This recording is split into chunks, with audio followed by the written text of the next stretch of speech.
What's up, Taiwan? I'm Sandy Chi with news from here in Taiwan and around the world.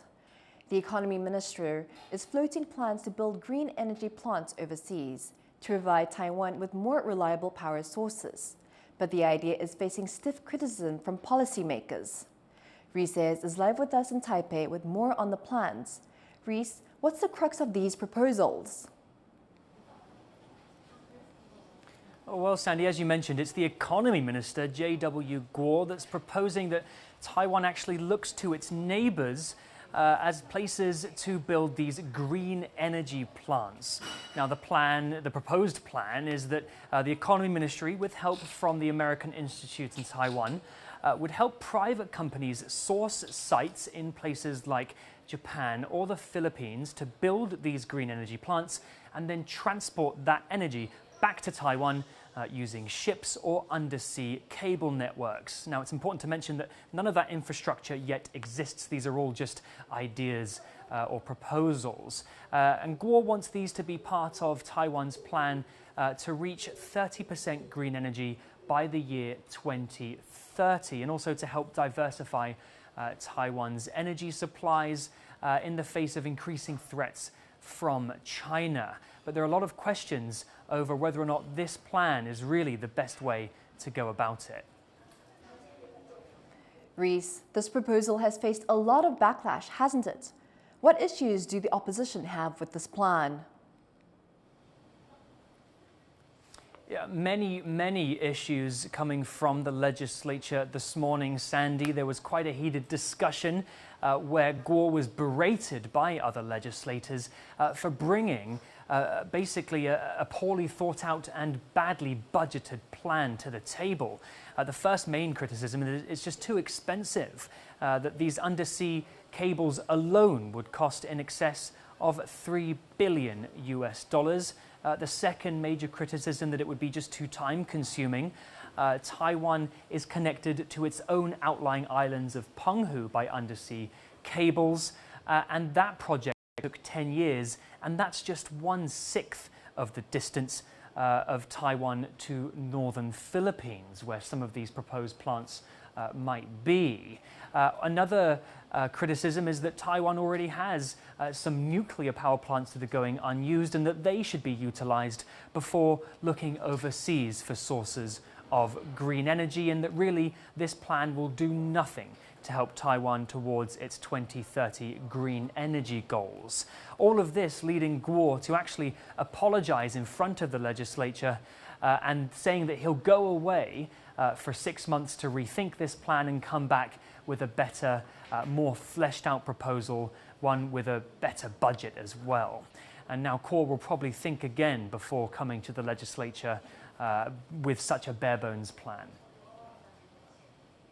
Thanks, Reese. That was Reese Ayres reporting live in Taipei. Fees set to be placed on carbon emissions starting 2026 are sparking debate. Already, environmentalists have said the plan's rates are far too low, but now there's also disagreement about how to use the money raised. John Van Triest reports. From 2026, carbon emissions will come with a price tag. The Environment Ministry expects the levies to create a fund worth $186 million US. But while there's broad support for the fees in principle, there's little agreement about the details. Environmentalists say the levies aren't nearly high enough, and now politicians and companies are at odds over how the revenue should be spent. Officials in some regions want money that comes from local polluters to stay local. 至少要80%嘛，受到影响、受到牺牲、付出代价的是地方的民众。那所以地方政府应该拿这些来做建设或环保或健康的改善。地方本身所为这个环境所付出的这个牺牲，能够至少1半以上留在地方，我觉得这是算是比较合理的。 But not all agree, and companies themselves want to make sure local governments use the funds to help cut emissions and don't treat it as free money to spend however they like. 我们在跟企业沟通的时候，他们也跟我们说，这个碳费他们要他们交可以，但是不能随便去盖公园呐，随便做一些很基本上地方建设的事，他们是有一些要求的。 The Climate Change Response Act limits how the money can be used, making sure this won't happen. But other details, like how the revenues should be divided and exactly what the money should go towards, are yet to be settled. meaning debate over the carbon levies will go on. Howard Zhang and John Van Trieste for TaiwanPlus. News outlet Political reports that former Taiwan President Tsai Ing-wen plans to visit the U.S. sometime in the coming weeks. The U.S.-based outlet quoted two sources familiar with Tsai's plans. If the visit goes ahead, it could strain relations between China and the U.S. in the run-up to the U.S. election.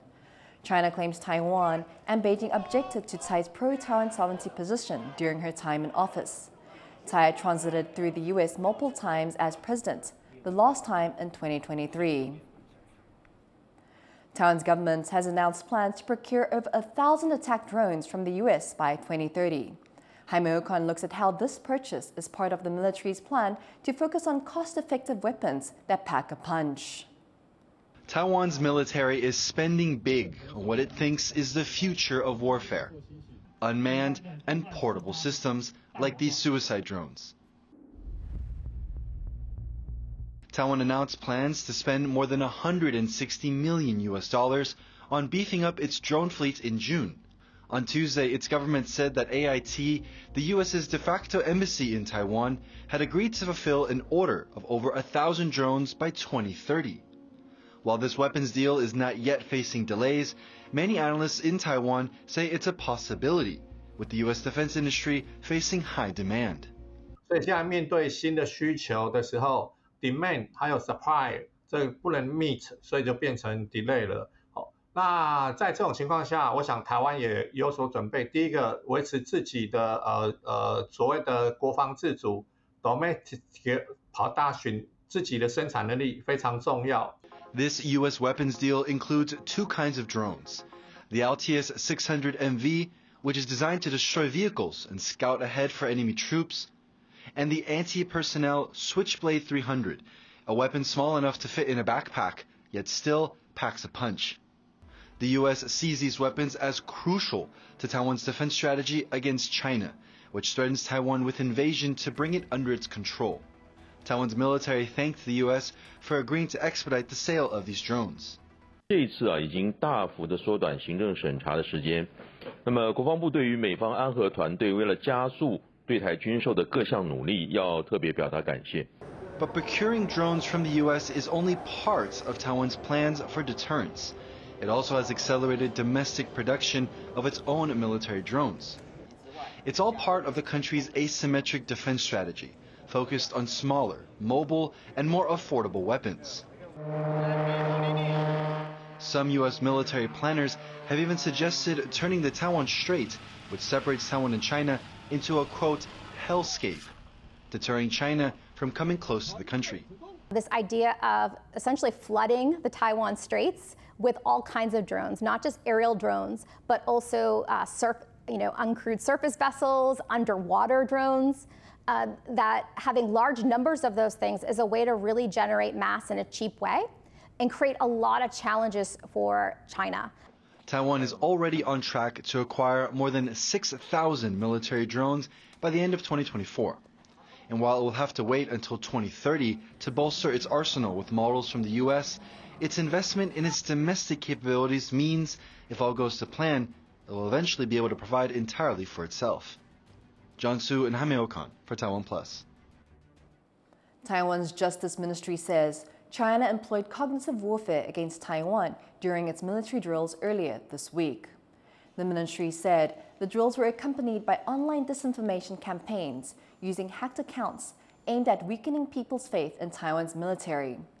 The ministry urged citizens to protect their social media accounts and verify information to avoid falling victim to these tactics. A separate report from the National Security Bureau also warned that China is intensifying pressure on Taiwan through cyber warfare, economic leverage, and international diplomacy. The Bureau says China's aim is to undermine Taiwan's global standing and sow internal division. Taiwan's Defense Ministry is suspending the pension of a retired general for allegedly violating cross-strait laws. The ministry says Zhang Youxia stood for the Chinese national anthem at a pro-Unification event in Hong Kong in August. This violated rules barring retired military officials from attending Chinese political events. There's been growing concern about Chinese attempts to recruit retired Taiwan military officers in recent years. 因为无私怀疑他们这些退将之前的那些动作，然后造成民主观感不佳，所以修改了这些法令。那他个人来讲的话，到这种阶级应该有这种警觉警惕。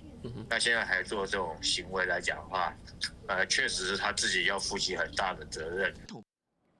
Dang says he did nothing wrong and will appeal the ministry's decision. Tensions on the Korean Peninsula have come to a head after the North blew up parts of its inter-Korean road system. To learn more about what this escalation means for the region, Adil Brar spoke to Shreyas Reddy, a correspondent at NK News in Seoul.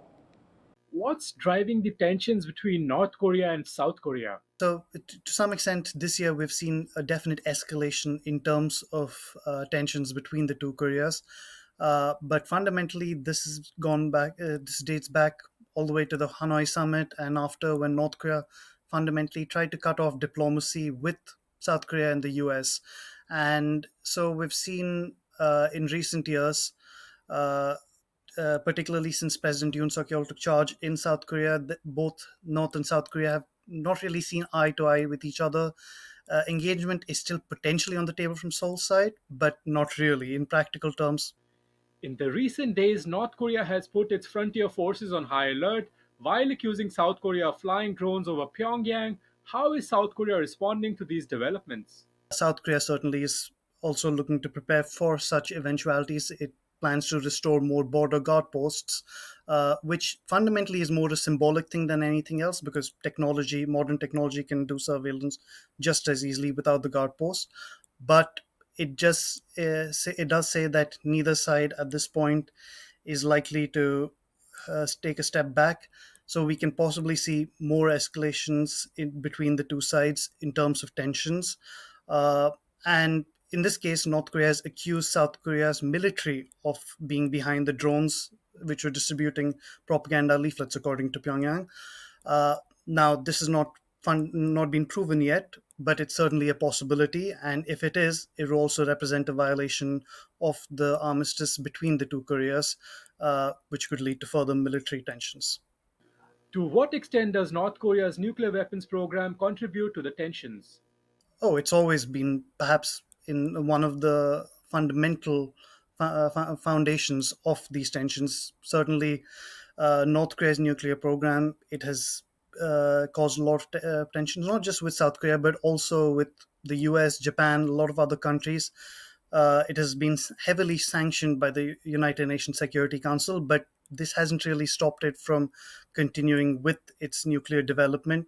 For a while, certainly during the diplomatic phase, it seemed to make it look like it was stepping away from that. But now, as we saw with Kim Jong-un recently visiting a uranium enrichment facility, they've made it clear that they are very much still in the game. And that's something that South Korea would not accept under any circumstances. That was NK News correspondent Shreyas Reddy in Seoul. Haiti's Prime Minister is stepping up efforts to fight gang violence in the country. Gary Conille says 600 new Kenyan officers will join the 400 who have been in Haiti since June. They're part of a multinational security mission fighting heavily armed gangs operating across the country. Conille says a recent trip to the United Arab Emirates and Kenya is helping their response efforts. Ils ont démontré toute une série d'équipements que vous gagnez qu'à mettre à disposition nous et drones, machines blindées, armes automatiques et tant d'autres choses que vous même fabriquez qui sont capables à la disposition de la police et l'armée. A gang attack in early October killed at least 115 people in one of the worst attacks in Haiti's history. Thank you for watching What's Up Taiwan. Finally, check out this giant pumpkin that took the top prize at a contest in California, tipping the scales at over 1,100 kilograms. I'm Sanichi. Take care and see you next time.